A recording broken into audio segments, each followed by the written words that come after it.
My name is Marina Caldwell. I'm 28, and I own a condo downtown. Glass, concrete, clean lines, the kind of place that feels like it was designed by a person who doesn't sleep. That's not an insult, it's a blueprint. I've been grinding since college. Started as a junior developer making 55K, and by the time I turned 28, I was pulling 160K plus equity, the kind of compensation that doesn't feel real until you realize you've stopped looking at prices in grocery stores. I'm the stereotypical tech woman, except nobody expects the stereotype to be a woman. 3 monitors, a mechanical keyboard collection that makes people stare like I collect endangered animals. My gaming setup costs more than most people's cars. My condo used to look like a Best Buy showroom collided with a minimalist magazine spread, functional, cold, and exactly the way I liked it. My keyboards are the only unnecessary decoration I allow. I started with a basic Corsair like everyone else. Then I fell down the rabbit hole. Custom builds with premium switches, hand-lubed stabilizers, keycaps that cost more than someone's monthly rent. 12 boards now, each one tuned for a different purpose. Linear reds for gaming, tactile browns for coding. A vintage IBM Model M that sounds like a machine gun when you type, like it's angry at the modern world.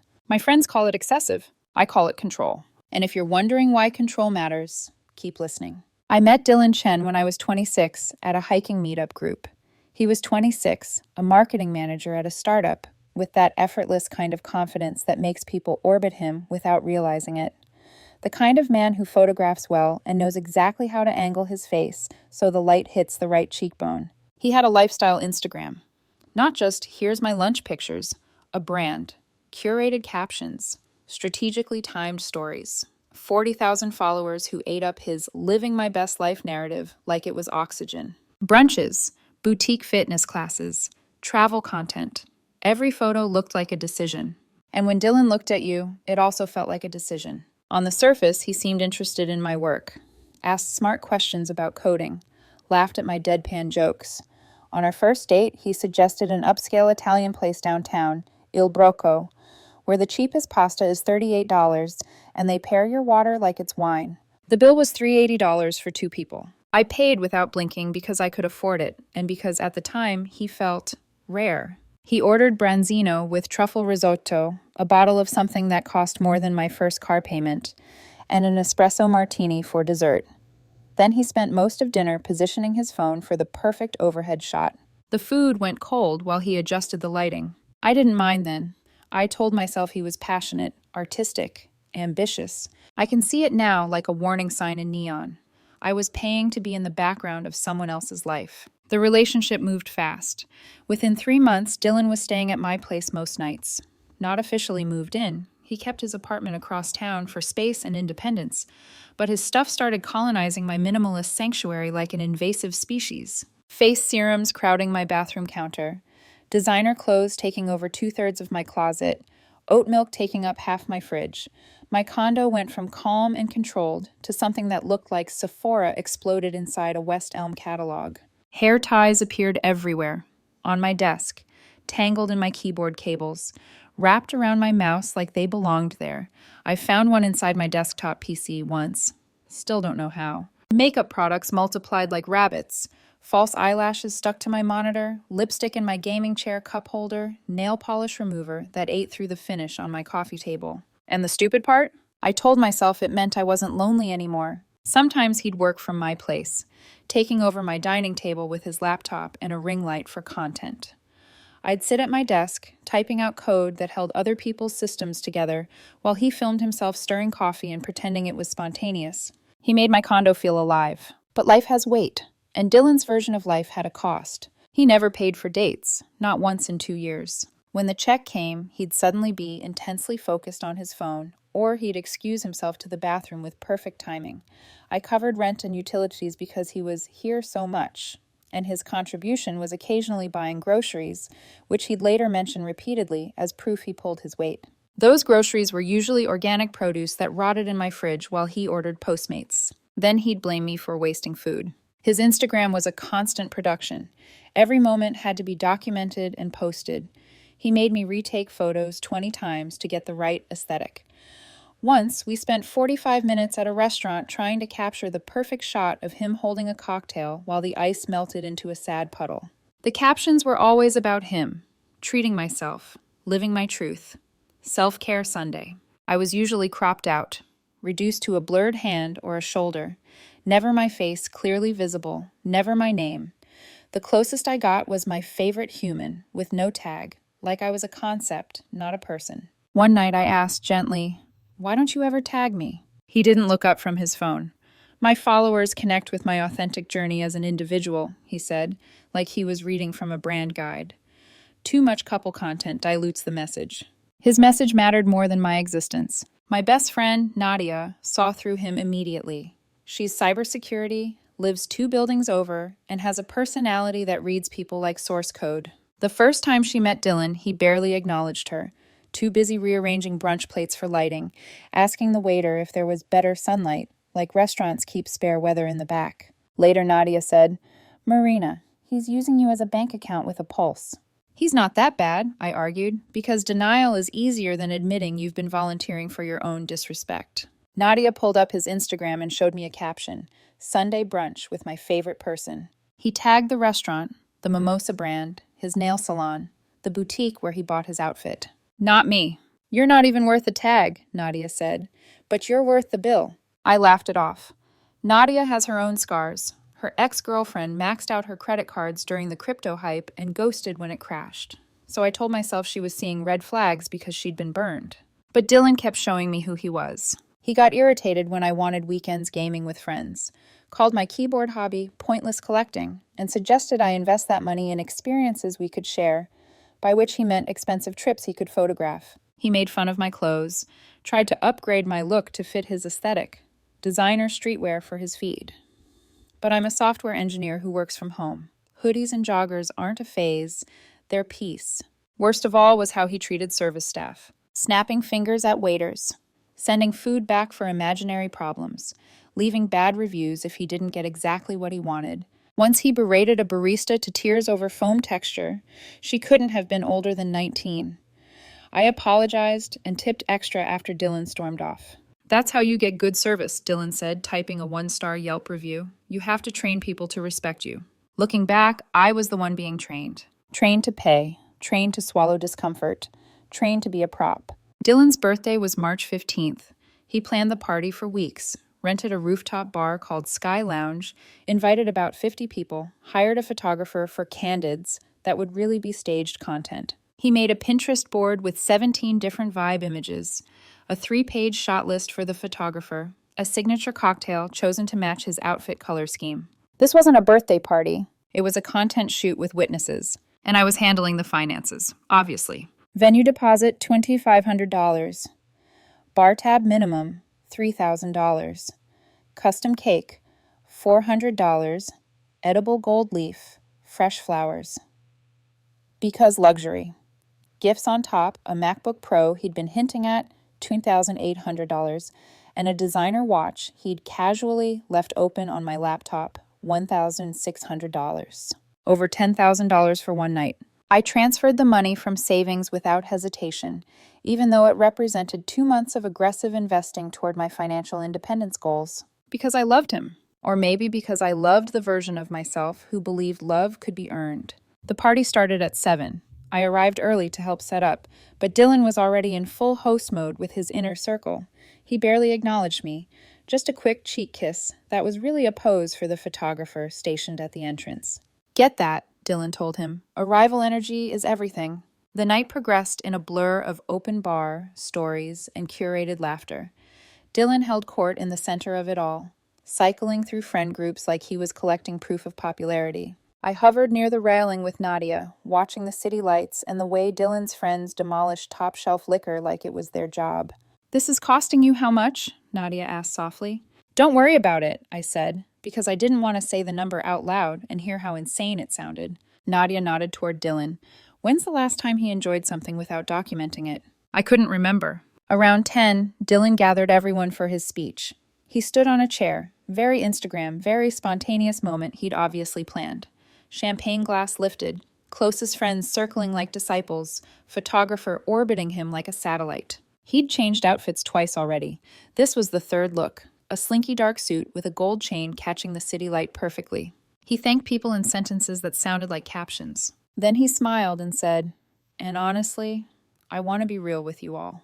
People leaned in, hungry for something authentic. My stomach tightened. "Sometimes I look at my life," Dylan continued, "and wonder what it would be like if I'd made different choices, if I'd never met certain people who held me back from my potential." Nadia's hand closed around my wrist like a warning. Dylan paused for dramatic effect. The photographer moved for a better angle. "I wish," Dylan said, voice smooth, "I'd never met some of you." Nervous laughter fluttered, confused. Then Dylan looked straight at me. 50 faces turned in unison like a spotlight. "My life would be perfect," Dylan said, "if I could erase some mistakes. If I could go back and choose better. Choose someone who actually added value instead of just existing in my space." Silence. I could hear traffic below, the hum of AC units, someone's phone camera whirring as it recorded my reaction. Dylan's closest friends smirked into their drinks. This was content gold, public humiliation with a skyline backdrop. And the strange thing? I didn't feel anger. I felt clarity. Cold, bright, unmistakable, like finally spotting the bug in code you've been staring at for months. I pulled out my phone and opened my payment app. Right there in front of everyone, I requested $10,000 from Dylan. Description: birthday party expenses, venue, bar tab, cake, gifts, per your wish. His phone buzzed loudly in the silence. His smile cracked, confusion, then horror. "What are you doing?" he hissed, trying to keep his voice low, forgetting the rooftop had turned into a theater. "Granting your wish," I said clearly, loud enough for everyone to hear. "You wanted to erase me from your life. Consider it done." A gasp, someone muttered, "Oh."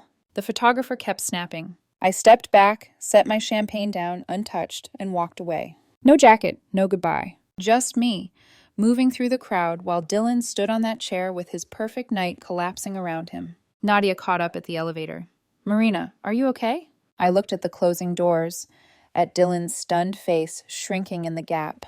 "I'm great," I said, because in that moment I understood something simple and terrifying. If Dylan wanted me gone, I was going to disappear so completely he'd doubt I ever existed. The next morning, I woke up with the kind of clarity that feels almost supernatural. No hangover, no regret, no maybe I overreacted.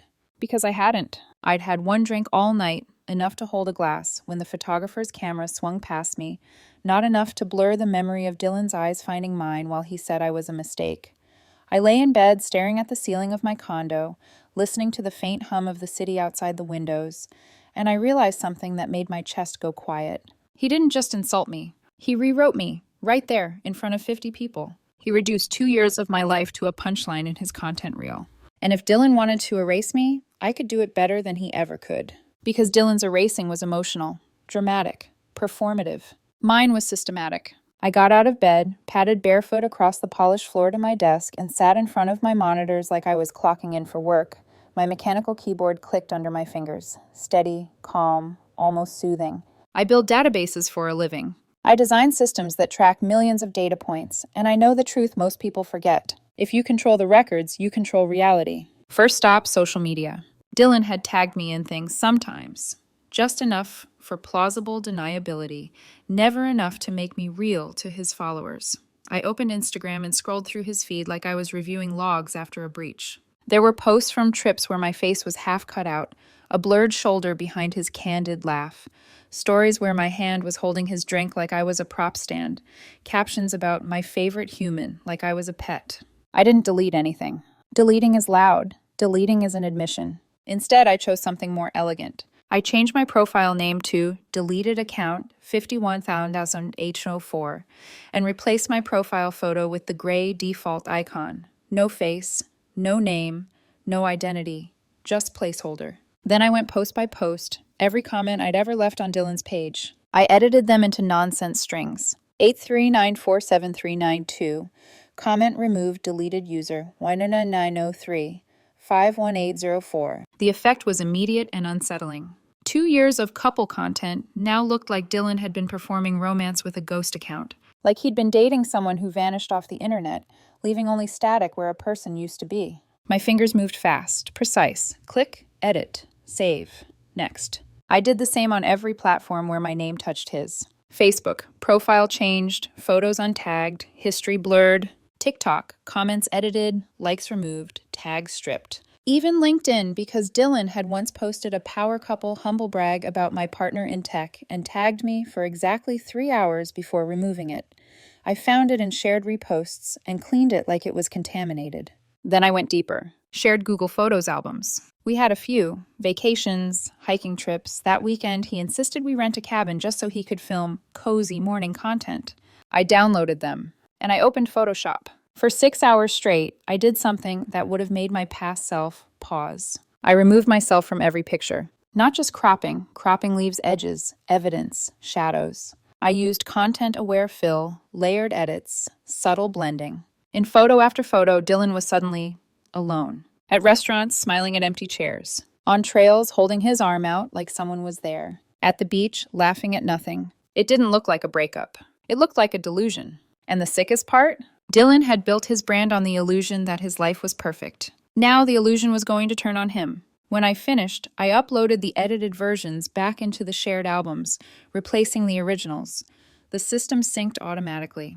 His phone would update with the new history, like it had always been that way. I leaned back in my chair and stared at the screen. My reflection in the glass of the monitor looked calm, almost clinical. That was when my phone buzzed. A text from Dylan, from a number I hadn't blocked yet. Dylan: Marina, what the hell was that last night? Dylan: You embarrassed me. Dylan: Everyone is asking questions. Dylan: Get back here and fix it. I didn't respond. I blocked his number. Then I blocked him everywhere else. Instagram, Facebook, TikTok, WhatsApp, email, even Venmo. Even the stupid shared calendar invite he once sent me for content planning. If there was a digital doorway between us, I closed it. Then came the part that required finesse. Witnesses. Digital trails are one thing. Human memory is another. And Dylan had 50 witnesses at that rooftop bar. People who'd watched him humiliate me. People who'd been filming, laughing, texting group chats while I stood there like a target. If I was going to erase myself, I needed them aligned. I called Nadia first. She picked up on the second ring. Tell me you didn't cry in your pillow all night. I didn't, I said. There was a pause, like she was checking for tremor in my voice. What are you doing, Marina? I need you to do something weird, I said, staring at my screen. And I need you to trust me. Nadia exhaled. I already don't like this. If Dylan asks about me, I said, about us dating, tell him you don't know what he's talking about. Silence. Then, oh, not as a joke, I added. As fact. Confused. Calm. Like you've never seen him in your life. Marina, Nadia said slowly, are you trying to gaslight him? I'm not gaslighting anyone, I replied. My voice didn't even wobble. I'm granting a wish. What wish? The one he made in front of 50 people. I could still hear Dylan's voice, smooth and cruel. I wish I'd never met you. Nadia's tone sharpened. You're serious. I've never been more serious. Another beat. Then Nadia laughed once, short, dark. This is vicious. It's thorough. And you want me in? I want you to be honest, I said. Honest the way Dylan was honest last night. Nadia went quiet, and I thought for a second she might refuse. Then she said, okay, tell me what to say. I closed my eyes, letting relief move through me like a clean line of code compiling. Say you've never met him, I told her. Say you've only ever known me as single. If he pushes, suggest he might have me confused with someone else. Nadia hummed. He's going to freak out. He already did, I said. He just did it with a photographer. All right, she said, I'm in. And Marina? Yes? Don't blink. I won't. After Nadia, I called the rest. My coworkers who'd seen Dylan at company happy hours. My neighbor across the hall who'd watched him come and go like he owned the place. Even my building's front desk staff. I didn't tell everyone the whole story at first. I learned quickly that people respond better to a clean narrative. So I said, he publicly humiliated me. I'm cutting ties. If he reaches out, I need you to tell him we were never together. Most people paused, startled. A few asked, isn't that extreme? Then I'd say, calmly, he said he wished he'd never met me. I'm respecting his wishes. Please help me close the door. And then something interesting happened. They didn't hesitate, because Dylan had never been kind. My coworker James chuckled into the phone. Thank God. We've been wondering when you'd realize he was using you. James, I warned. No, seriously, he said. He cornered me at the holiday party and spent 20 minutes explaining his engagement strategy. Not one question about me, just him. My HR acquaintance, Sarah, said, finally. He made our intern cry once by criticizing her outfit, like it was a moral failing. My neighbor said, "That guy? He always looked through me like I was furniture." Even the front desk attendant, Carlos, who'd been polite to Dylan for months, muttered, "He never says thank you, always acts like we owe him." It was like the minute I gave people permission to be honest, the truth spilled out. Dylan hadn't just been draining me, he'd been draining the room. I typed notes as I talked, who was in, who needed more context, who might crack under pressure. By lunchtime, my condo felt like a command center. Monitors glowing, tabs open, a list of names, a list of instructions, a plan. Then I turned to physical evidence. Everything Dylan had ever given me. There wasn't much. A Patagonia jacket for Christmas that I'd picked out and paid half for. A fancy cutting board he'd bought after I hinted at it 3 times. A couple of airport books. A photo print he insisted we hang because it looked editorial. I walked through my condo with a box and gloves like I was collecting hazardous materials. I stripped the space of him. His scented candle? Gone. His hoodie he left here? Gone. The extra phone charger? Gone. The gold-toned picture frame he picked for aesthetic? Gone. It was strangely satisfying watching my home return to itself, like my walls could breathe again. I labeled the box donations and drove it to a Goodwill across town. Dropped it off without ceremony. No dramatic pause, no tears. Then I came home and changed my locks. Dylan didn't have a key. That wasn't why I did it. It was symbolic completion. A locksmith installed a smart lock system with a new code. I watched him work, listened to the click of mechanisms, and felt something in my chest lock into place too. When he left, my phone buzzed again. Unknown number. I didn't answer. I blocked it. Another number. Blocked. Dylan was already cycling through phones like a telemarketer trying to reach a customer who'd canceled service. I didn't flinch, because now I was in the part of the story that Dylan didn't understand. He thought relationships ended with a fight, with tears, with closure. He didn't know what it looked like when someone decided to disappear. Then I made the final call of the day. Sky Lounge, the venue. I put them on speaker while I sat at my desk, hands folded, voice steady. Sky Lounge, how can I help you? Hi, I said pleasantly. I'm calling about the birthday event booked under Dylan Chen. There seems to be confusion about who's responsible for charges. The manager sounded cautious. Ma'am, the contract is signed. By Dylan, I cut in softly. Exactly. He booked it. He's responsible. A pause. I'm not his girlfriend, I continued. He told people I would cover costs, but we don't have that relationship. We've actually never dated. Silence on the other end. Then, he said you'd pay? I'm sure he did, I said, and my voice didn't change. He also publicly stated he wished he'd never met me, so I'm respecting his wishes by removing myself completely. I emailed them a short clip I'd saved from someone's Instagram story. Dylan's speech, my name in the air like a knife. As you can see, I said, he doesn't want me involved. The manager cleared his throat. We'll follow up with Mr. Chen directly. Perfect, I replied. Thank you so much. When the call ended, I stared at my monitors. 2 years. 1,000 little compromises. Countless checks I paid without complaint. A party I funded like I was buying my way into being valued. And in one speech, Dylan had given me permission to stop. My phone buzzed again, another unknown number lighting up the screen. I blocked it. I stood up, walked into my kitchen, poured a glass of water, and drank it slowly, like I was sealing a decision in my body. Outside, the city kept moving. Cars, lights, people. And somewhere out there, Dylan was waking up to a world where I no longer existed. I leaned against the counter and whispered to myself, almost amused by the calm in my voice. Careful what you wish for. Dylan's spiral didn't start loudly. It started quietly, like most system failures do, when the inputs stopped matching the expected outputs. At first, it was just confusion. Texts from new numbers, voicemails that started angry and ended pleading, emails sent to addresses I no longer checked, bouncing back unanswered. He tried urgency, then guilt, then outrage. Dylan. Marina, this is immature.